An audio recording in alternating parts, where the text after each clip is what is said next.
বাৰান্দা আছিলে তো এইখন চাওক বাৰান্দাখন একদম পুৰা ভাঙি মানে গোটেইখনে ভাঙি থাকিলে আৰু বাইদেউক মই উদ্দেশ্যে মই ডাইৰেক্ট মানে কৈছোঁ যদি এইবাৰ যদি আহে আপুনি এখন ডাঙৰ চশমা মানে পিন্ধি আহিব আপুনি কোনে মানে চৰকাৰী ঘৰ পোৱা যোগ্য বা অযোগ্য হয় মানে আপুনি ভালদৰে চাব। Hello' guys welcome to my YouTube channel. মই গৈ আছোঁ এতিয়া অমৰপুৰ শদিয়াত পৰে এইটো মানে ভূপেন হাজৰিকা সেইটো মানে পাৰ হৈ পিনে এইফালে অমৰপুৰ ঘাট অলপ দূৰ হয় মানে আমি এইফালে দাদাজন আহি আছে আৰু আমি দুজনে আহি আছোঁ। আমি এতিয়া আহি আছোঁ তিনিচুকীয়া ৰূপাইৰ পৰা মানে মই ইয়াতে মানে এই আজি এসপ্তাহমান হৈছে মানে কাম এটাত জইন কৰি লৈছোঁ মানে আগতেতো মই বাহিৰত আছিলোঁ না আপোনালোকে মোৰ ভিডিঅ' যিবিলাকে চাই তেওঁলোকেতো গম পায়। এতিয়া মানে বাহিৰত যাবলৈ মানে কি হৈছে মোৰ ঘৰত মানে দেউতাও অলপ গাটো ইমান ভাল নহয় তো সেইকাৰণে মই মানে এতিয়া বাহিৰত যোৱা নাই সেইকাৰণে ওচৰতে মানে কাম এটাত জইন কৰি লৈছোঁ আৰু এসপ্তাহমান হৈছে আৰু এতিয়া আমি বৰ্তমান ভূপেন হাজৰিকা সেতুত আমি এইফালে উঠিছোঁ আৰু লাগিব চাগে 1-2 ঘণ্টামান অমৰপুৰ ঘাটলৈকে আমাৰ তাতে মানে আজি কাম আছে। তো আৰু যোৱা ৰাতি যি ধুমুহা বতাহ মাৰিলে আপোনালোকৰ ফালে বাৰু মাৰিলে নে নাই মৰা ধুমুহা বতাহ? এইফালেও বহুত ধুমুহা বতাহ শিল বৰষুণ পূৰা আৰু আমাৰ ঘৰৰ ফালেও একেই পূৰা আমাৰ ঘৰত মানে একদম টিং চিং এনেকৈ বাৰান্দা পূৰা ভাঙি দিছে। গছ ভাঙিছে, তামোল গছ ভাঙিছে, কলগছ ভাঙিছে, বাকী ঘৰৰ এখন বেৰো আঁতৰাইছে। এনেও ভঙা চিঙা ঘৰ না বাঁহৰ ঘৰে আৰু ৰাতিপুৱাইতো ফেচবুকটো খুলিছোঁ আৰু কিছুমানেতো এইবিলাক ফটো চটো মানে এইবিলাক আপলোড কৰিছে। আপোনালোকে হয়তো ফেচবুক বা ইউটিউব আজি মানে চালে মানে হয়তো দেখিবই। আৰু এইটো আপোনালোকে চাওক ৰাতিপুৱাই ফেচবুকটো খুলিছোঁ এইফালে দাদা এজনে এইটো ফেচবুকত মানে ফটো আপলোড কৰিছে মানে প্ৰাঞ্জল ৰাজখোৱা নামটো। তেওঁ এই আমাৰ ঘৰৰ ওচৰৰে আৰু বেছি দূৰ নহয়। এইখিনি চাওক শিল বৰষুণে সকলো শেষ কৰিলে বুলি দিছে আৰু আছে এইখিনি যোৱা নিশা ধুমুহাই বহুত অনিষ্ট কৰিলে বুলি এনেকৈ মানে পষ্ট কৰিছে। এইবিলাক চাওক মানে ঘৰ চৰ মানে একদম টিংপাত উৰুৱাই মানে খতম আৰু আমাৰতো এতিয়া মাত্ৰ এই যিখন বাৰান্দাখন ভাঙিছে বা এখন বেৰ আঁতৰাইছে। এতিয়া কিছুমান মানুহৰ ঘৰ এনেকুৱা আছে না গোটেই ঘৰটোৱে মানে ভাঙি পেলাই মানে এনেকুৱা দিন আহিছে দিন মানে কি আৰু এতিয়া ধুমুহা বতাহৰ দিন সকলোৱে জানেই। কিছুদিন আগত একদিন ধুমুহা আহিলে আৰু আজি এতিয়া 2 নম্বৰটো দিন। এইটো এতিয়া মানে এটা ট্ৰায়েল নিচিনা হৈছে না আৰুতো আছে কিমান দিন এতিয়া কিমান ধুমুহা আহিব লগা আছে। এতিয়া ধুমুহা বতাহৰ দিন আহিছেহে বাকী আৰু কেনেকুৱা কি হয় আপোনালোকেতো মানে প্ৰত্যেক বছৰতে দেখি আহিছে। আৰু এই ধুমুহা বতাহনো ইমান জোৰছে আহিলেনো কৰিব কি? কোনেওতো একো কৰিব নোৱাৰে ন। এইবিলাকতো প্ৰাকৃতিক দুৰ্যোগে আৰু ন ধুমুহা বতাহটো। এতিয়া যিমান এতিয়া হেভি যিমান ভালদৰে ঘৰ বনালেও মানে এনেকুৱা টিংপাত থকা ঘৰ বনালেও এতিয়া যেতিয়া ধুমুহা বহুত ডাঙৰ মানে ধুমুহা আহে চব মানে ভাঙি চিঙি তহিলং কৰি লৈ যায় আৰু ঠিক তেনেকৈ আমাৰো আজি ঘৰ অৱস্থা নাই আৰু ভাঙি। তো আপোনালোকক মই দেখাইছোঁ মইতো এতিয়া বৰ্তমান ঘৰত নাই কিন্তু মানে ঘৰৰ পৰা মানে ভিডিঅ' কৰি পিনে মোক পঠাইছিলে। মই আপোনালোকক তাৰে মানে ক্লিপ কেইটামান মই দেখাইছোঁ। তো এইফালে চাওক এইফালে মানে আমাৰ ঘৰৰ আগফালে এখন মানে এখন বাৰান্দা আছিলে। তো এইফালে এইটো চাওক বেৰখন একদম পূৰা ভাঙি পেলালে। ভিতৰত এটা মানে গডৰেজ আছিলে, গডৰেজ মানে ওলাই মেলি কাপোৰ কানি তিতি চফা আৰু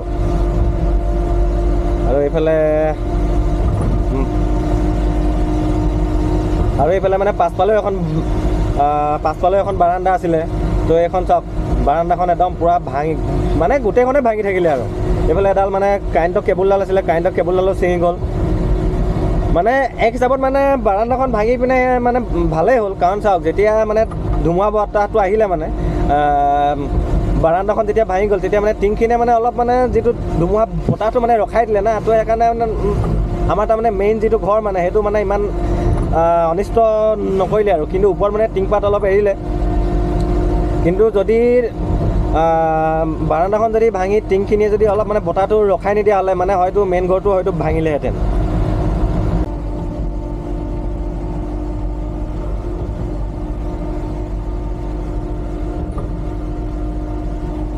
আৰু এইফালে দুদিনমান আগত মই তাৰমানে ইয়াত তিনিচুকীয়া অহাৰ আগতে মানে ঘৰত মানে ছাগলী গঁৰাল এটা বনাইছিলোঁ। তো এইটোতো মানে গছ এজোপা উঘাল দি পিনে ছাগলী একদম ঘৰটোতে মানে পৰিছে। ভাল মানে ঘৰটো নাভাঙিলে কিন্তু এতিয়া গছজোপাটো ডাঙৰ না ঘৰটো এতিয়া নতুনকৈ বনোৱা হ'ল কাৰণে মানে ঘৰটো পটককৈ মানে ভাঙি নগ'ল কিন্তু টিংখিনি বেয়া হ'ল আৰু লগতে মানে এতিয়া যদি গছজোপা কাটি আঁতৰাবলৈ হ'লে তাৰমানে ঘৰটো হয়তো মানে সম্পূৰ্ণ ভাঙি যাব। আৰু চাওক, মই মানে যোৱা কিছুমাহ আগত এইটো 9 অক্টোবৰ 2025 তাৰিখে মই এটা মানে ফেচবুকত পষ্ট কৰিছিলোঁ হা, চৰকাৰী ঘৰ কোনবিলাকে পায়, মানে এনেকুৱা মানে কোন শ্ৰেণীৰ মানুহে পোৱাৰ যোগ্য বাৰু, মানে এনেকৈ মানে এটা পষ্ট কৰিছিলোঁ। মই মানে এই পষ্টটো মানে ফেচবুকত এইকাৰণে দিবলগীয়া হৈছিল, মানে এইকাৰণে দিছিলোঁ, মানে যেতিয়া মানে আমাৰ গাঁৱত মানে যিসকলে মানে চৰকাৰী ঘৰ পাব নাপাব মানে এনেকৈ মানে চাবলৈ বুলি মানে কিছুমান চৰকাৰে তাৰমানে মানুহ পঠায় ন। তো মানে তেনেকুৱা মানে বাইদেউ এগৰাকী আহিছিল, মানে তেওঁলোকে কৈছিল মানে আমাৰ ঘৰটো মানে আমি মানে চৰকাৰী ঘৰ পোৱাৰ যোগ্য নহয় বুলি কৈছিল মানে। তো সেইকাৰণে মই তাৰমানে পষ্টটো লিখি পিনে দিলোঁ। বহুতে মানে কমেণ্ট কৰিছিলে, আপোনালোকে চাব মোৰ ফেচবুকত ঋতুৰাজ বৰগোহাঁই বুলি আছে। হ'ল আজি যোৱা বছৰে হ'ল আৰু মানে অক্টোবৰ, নৱেম্বৰ, ডিচেম্বৰ, আজি 5-6 মাহমান হ'ল। তো তেনেকৈ মানে মই পষ্টটো কৰিছিলোঁ, বহুতে কমেণ্টো কৰিছিল, বাকী ঠিক আছে বাৰু। আৰু মানে তেওঁ মানে কৈ গৈছিল যে বোলে মই চাকৰি কৰোঁ, কাৰণ মানে মই তাৰমানে বাহিৰত থাকি তাৰমানে ঘৰ এটা বনাবলৈ মানে চেষ্টা কৰিছোঁ। ঘৰটো মানে অলৰেডি মানে ফাউণ্ডেশ্যনটো হৈ গৈছে মানে, আৰু খুঁটাকেইটাও মানে অলৰেডি বনালোঁ। কিন্তু এতিয়া কি হ'ল চাওক, মই এতিয়া বাহিৰত আকৌ মানে যোৱা নাই, কাৰণ মোৰ দেউতা মানে গাটো ভাল নাই। আৰু ঘৰখনত মানে মতা মানুহ বুলিবলৈ আমি দুজনেই, দেউতা আৰু মই। এতিয়া দেউতা মানে এনি টাইমটো বিচনাতে পৰি থাকে, তেওঁ একো কৰিব নোৱাৰে। আৰু মই যদি এতিয়া ঘৰৰ পৰা মানে বাহিৰত থাকোঁগৈ, পটককৈ ঘৰত মানে দেউতা মানে হৈয়ে থাকে মানে বেমাৰ, তেওঁ উঠিবই নোৱাৰে, এনি টাইম বিচনাতে। তো সেইকাৰণে মই এবাৰ মানে বাহিৰত যোৱা নাই, সেইকাৰণে ঘৰৰ ওচৰতে মানে কিবা এটা কামত মই এতিয়া জইন কৰি লৈছোঁ। আৰু কি কাম কৰিছোঁ মই এইটো আপোনালোকক পাছত জনাম, পাছৰ ভিডিঅ'ত। কিন্তু এতিয়া মানে মনো যোৱা নাই এইবিলাক হেৰি কৰি থাকিবলৈ। তো সেইকাৰণে মই এতিয়া আকৌ এই ভিডিঅ'টোৰ যোগেদি মই ক'ব বিচাৰিছোঁ যে যিগৰাকী মানে বাইদেৱে মোৰ এই ঘৰটো মানে চৰকাৰী ঘৰ পাম নাপাম মানে চাব আহিছিলে, তো তেওঁতো ক'লেই মানে আমি পোৱাৰ যোগ্য নহয়। তো গতিকে আপোনালোকে মোৰ এই ভিডিঅ'টো চাব যে আমি একচুৱেলি চৰকাৰী ঘৰ পোৱা যোগ্য হয় নে নহয়। তো সেইখিনি সময়তে মানে যিবিলাকে মানে চৰকাৰী ঘৰ পোৱা যোগ্য হৈছিল, তো তেওঁলোকেতো অলৰেডি মানে ঘৰ কমপ্লিটো হৈছে কিছুমানৰ, কিন্তু আমি নাপালোঁ। কিন্তু আকৌ তাৰ পাছত মানে কিবা জিঅ' টেকনিক কিবা এনেকুৱাবিলাক মই ইমান ভালদৰে নাজানো বাৰু। তো তেনেকুৱা কৰাৰ পাছতো মানে পাব বুলি কৈছিল, কিন্তু আজিলৈকে আমি পোৱা নাই। তো এতিয়া চাওক, এতিয়া আমাৰ বাৰান্দাখনে ভাঙিছে, যিখন মানে টিংবিলাক এৰি গৈছে, বাৰান্দাখন ভাঙিছে। কিন্তু আৰু তামোল গছ, কিবা কলগছ এনেকুৱাবিলাক ভাঙিছে।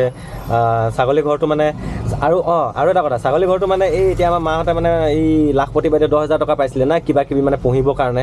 তো সেই কাৰণে তাৰমানে সেই পইচাটোৱে তাৰমানে ছাগলী পুহিবৰ কাৰণে দিছিল না। তো ছাগলী পুহিবৰ কাৰণে তাৰমানে ঘৰটো বনাই দিয়া হৈছিল। কিন্তু এতিয়া সেই ঘৰটোতে এতিয়া এজোপা গছ মানে ডাঙৰ হৈ এতিয়া পৰি আছে। তো এতিয়া গছজোপা কটালৈকে মানে ঘৰটো অলৰেডি মানে ভাঙিবই আৰু মানে মাথাটো বেয়া হৈ গৈছে মানে। মই এতিয়া ঘৰলৈ এতিয়া যাব পৰা নাই, কাৰণ ইয়াত এসপ্তাহমান হৈছেহে। আৰু তো জানেই আৰু অসমত মানে এইবিলাক কাম মানে আমিনো কি আৰু ক'তনো আমি চৰকাৰী চাকৰি কৰি আছোঁ, এনেকৈ প্ৰাইভেট কাম এটা কৰি আছোঁ। কিমান টকা পায় আপোনালোকে জানেই। তাৰপৰা যিকেইটকা পাওঁ এতিয়া ঘৰ চলাবলৈ বা ঘৰৰ কিবা প্ৰয়োজনীয় কিবা দেউতাৰ দৰৱ পাতি এইবিলাকতে মানে খতম হৈ যায়। তো বাকী এইবিলাক বাদ দিয়ক। আৰু আমাৰ ঘৰৰ যিটো অৱস্থা হ'ল আপোনালোকে হয়তো দেখিলে। তো আপোনালোকে কওক যে আমি চৰকাৰী ঘৰ পোৱা যোগ্য হয় নে নহয়। আৰু এতিয়া চাওক, বাৰান্দাখন ভাঙিলে কাৰণে আমাৰ মেইন ঘৰটো মানে নাভাঙিলে। মেইন ঘৰটো ভঙা হ'লেতো ঘৰৰ ভিতৰত থকা মানুহ কিন্তু মৰিলেহেঁতেন না। তো তেতিয়াহে কি মানে কি আমি চৰকাৰী ঘৰ পোৱা যোগ্য হ'ম বুলি কি সেই বাইদেউগৰাকী কি ক'বহি নেকি? মই বাইদেউগৰাকী মই নামটো নাজানো, কিন্তু মানে আমাৰ আৰু মোৰ ঘৰটো চেপন 1 নং হলগুৰি, মাহমৰা সমষ্টি পৰে, ডিষ্ট্ৰিক্ট এতিয়া বৰ্তমান চৰাইদেউ, আগততো শিৱসাগৰ আছিলে। তো বাইদেউগৰাকীৰ নামটো মই নাজানো বৰ্তমান, তো সেইকাৰণে মই উল্লেখ কৰা নাই। তো আপোনালোকে মোৰ এই ভিডিঅ'টো চাই বা যদি বাইদেউগৰাকীও যদি চাই মোৰ এই ভিডিঅ'টো, তো আপুনি এতিয়া আহি পিনে মোক কওক যে মই মানে এতিয়া আমি মানে চৰকাৰী ঘৰ পোৱা যোগ্য হয় নে নহয়। তো আৰু মই এতিয়া যিটো ভিডিঅ' বনালোঁ, তো এই ভিডিঅ'টো বনোৱা এইটো উদ্দেশ্য নহয় যে মোৰ এইটো ভিডিঅ'টো দেখি পিনে মোক মানে চৰকাৰে মোক আজিয়ে ঘৰ মানে বনাই দিবহি। তো তেনেকুৱা নহয়। মই তাৰমানে এইকাৰণে মানে ভিডিঅ'টো বনালোঁ। তো চাওক, মানে এতিয়া এইবিলাক হ'ল ধুমুহা হওক, বানপানী হওক, ভূমিকম্প হওক, কিবা হওক, মানে এইবিলাক হ'ল মানে প্ৰাকৃতিক দুৰ্যোগ না। তো চৰকাৰেতো এইবিলাক যিমান যি হ'লেও মানে গোটেইখিনি হেৰি কৰিব নোৱাৰে মানে, বা যোনে হ'লেও মানে এইখিনি মানে ৰখাব নোৱাৰে মানে, যিবিলাক মানে প্ৰাকৃতিক দুৰ্যোগ হয় না। তো মানে কথাটো কি এতিয়া চাওক এতিয়া চৰকাৰী ঘৰ যেতিয়া আহে মানে যাক মানে এইবিলাক মানে কোনে পোৱাৰ যোগ্য বা অযোগ্য হয় এইখিনি মানে চাব মানে চোৱা চিতা কৰিবৰ কাৰণে যাক মানে দিয়ে মানে দায়িত্বটো মানে দিয়ে তো তেওঁ মানে অলপ ভালদৰে মানে সেইখিনি ভালদৰে চাব লাগে আৰু তো এতিয়া চাওক এতিয়া যিগৰাকী মানে বাইদেউ আমাৰ এইখিনি এৰিয়াটোত মানে এই চৰকাৰী ঘৰ পোৱা নোপোৱা মানে যোগ্যতা মানে এইখিনি কোনে পাব কোনে নাপাব এইখিনি চাবলৈ আহিছিল ন তো তেওঁ মানে কি দেখি পিনে তাৰমানে আমি চৰকাৰী ঘৰ মানে পোৱা যোগ্য নহয় বুলি ক'লে মানে বাইদেউক মই উদ্দেশ্যে মই ডাইৰেক্ট মানে কৈছোঁ যদি এইবাৰ যদি আহে আপুনি এখন ডাঙৰ চশমা মানে পিন্ধি আহিব আপুনি কোনে মানে চৰকাৰী ঘৰ পোৱা যোগ্য বা অযোগ্য হয় মানে আপুনি ভালদৰে চাব বাকীটো মইতো আৰু বহুত মানে ঘৰ দেখি আছোঁ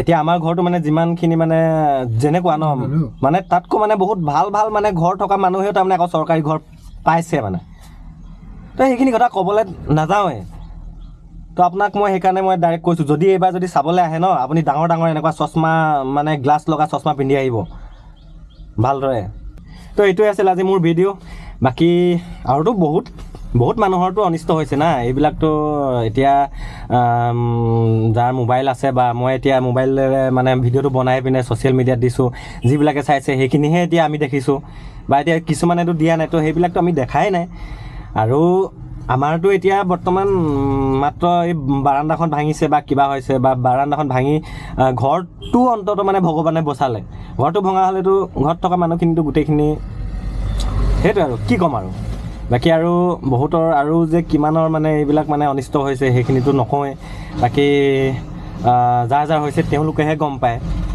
আৰু মই চৰকাৰী ঘৰটো মই উল্লেখ নকৰিলোহেঁতেন মানে কি হ'ল মানে সেইটো মোৰ মানে একদম খং উঠি আছে মানে মাথাটো বেয়া হৈ আছে মানে আৰে যোনে পোৱাৰ যোগ্য হয় মানে তেওঁক দিব লাগে না চৰকাৰেতো সেইখিনিতো দিছে মানে চৰকাৰে মানে মই চৰকাৰক দুখ দিব নাযাওঁ কাৰণ চাওক চৰকাৰে মানে ডাইৰেক্টটো তেওঁলোকে আহিতো আমাকতো ইয়াত কোনে ঘৰ পাব নাপাব এইখিনিতো চাবলৈ নাহে না তো তেওঁলোকেতো কাৰোবাক দায়িত্ব দিছে তো তেওঁ দায়িত্বটো ভালদৰে পালন কৰিব লাগে